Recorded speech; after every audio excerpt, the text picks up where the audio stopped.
Hey everybody, I'm James from Wargames Illustrated and I'm currently looking at this new Stargrave frame from North Star. And yeah, this is the Scavengers 1 frame. It's kind of similar to the other existing Stargrave kits, except these are Scavengers, who'd have guessed it. And in this video, I'm going to have a quick look at what you get on the frame. Then I'm going to build some models. I'm going to build some of them vanilla using just the bits here. I'm going to mix and match some bits from other Stargrave frames, and then we're going to look at what I've created. All right, so we'll go from the middle outwards. So the first thing is you get 5 torsos on each frame. They've all got varied designs. They're kind of trench coaty, which perhaps suits that scavenger baddie sort of look.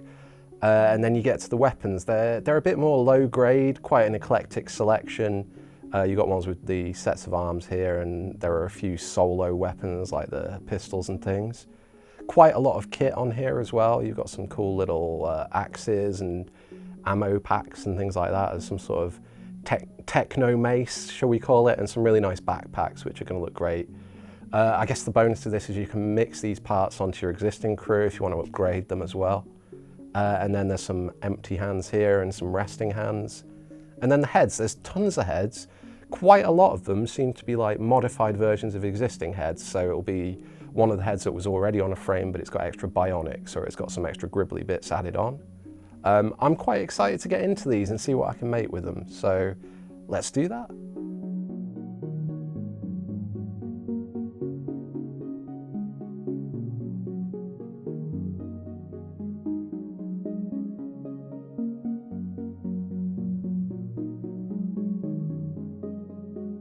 So all of the weapons have suggested sets.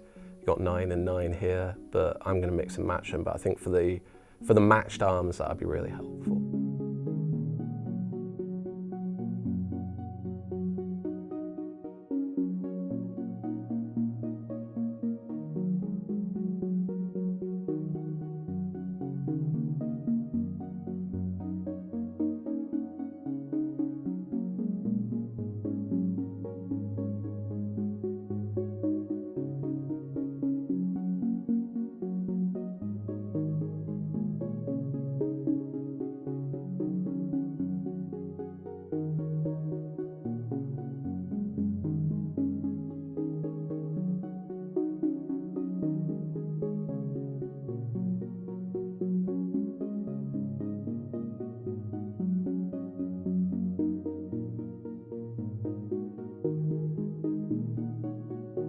All right, so I've got my figures built. I'm going to pass these over to the captain of WI Digital's crew, Joe, and he'll put them in the lightbox and spin them, and I'll talk a little bit about what I've put on each of them. So this one just uses parts from the standard frame all the way through. It's got that, there's quite a few heads that have got like little masks and things like that on, so I've used some of those here. It actually gives them a bit of a weird Invisible Man look. I've used one of the kind of zombie hands on the base there, and I've just splayed the end with some clippers. I think that'll look quite good once it's painted as like a limb discarded. This one I've used a combination of the weapons and what I think is a pretty cool head on this guy. The mace is quite a nice little spiky weapon, and I've given him a combat axe just slung in front of him there as well to use. This one didn't work out quite as well as I'd hoped. I've actually swapped in a Stargrave Troopers body on this one, and the rest is from the Scavengers kit. I don't think it's the body's fault. The parts do actually mix and match really well. I think it's just the combination of weapons that I've used here doesn't feel great. I might rebuild it, but for now I thought let's leave it as it is. It's got a nice backpack though. So this one uses one of my favourite heads from the Mercenaries frame. It's kind of a dead dude, but is he dead or undead?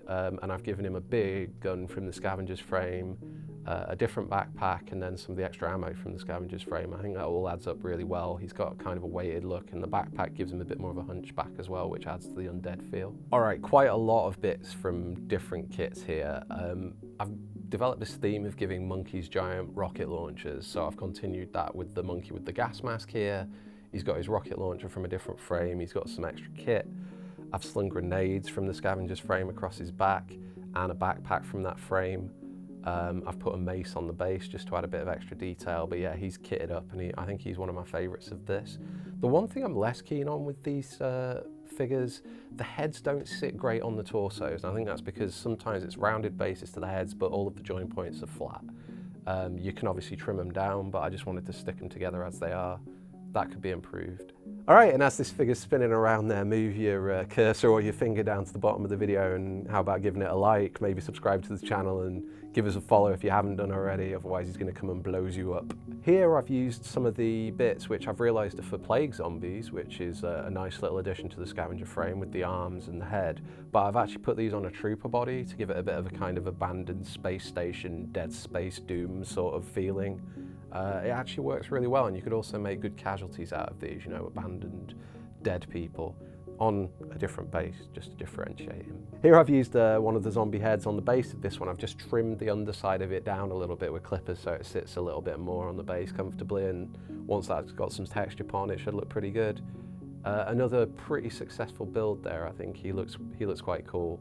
It's a good head, that one as well. And this one's, again, a bit of a mix of parts. I've used the zombie hand again, but I think it looks really good in kind of crowd control pose, and giving it one of the more up-tech weapons that doesn't come on the scavenger's frame, along with a more kind of standard trooper head, gives this figure a pretty funky look, and I've just given him a few extra bits of kit. So there we go. I've made 8 different Stargrave figures there. Only 5 of them are the torsos from the scavenger frame. You obviously get multiple frames in the box set, but worth noting that. A few little issues. Some of the numbers on the arm connection points aren't very visible.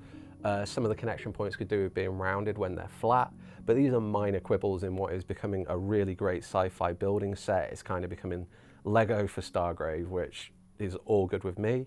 I might nip off and paint these now. Let me know if you have a go at these kits and what you think about them. And yeah, I'll see you in the next video. This video has been brought to you by WiPrime, Wargames Illustrated magazine's online members club. View more videos or find out more about WiPrime by following these links.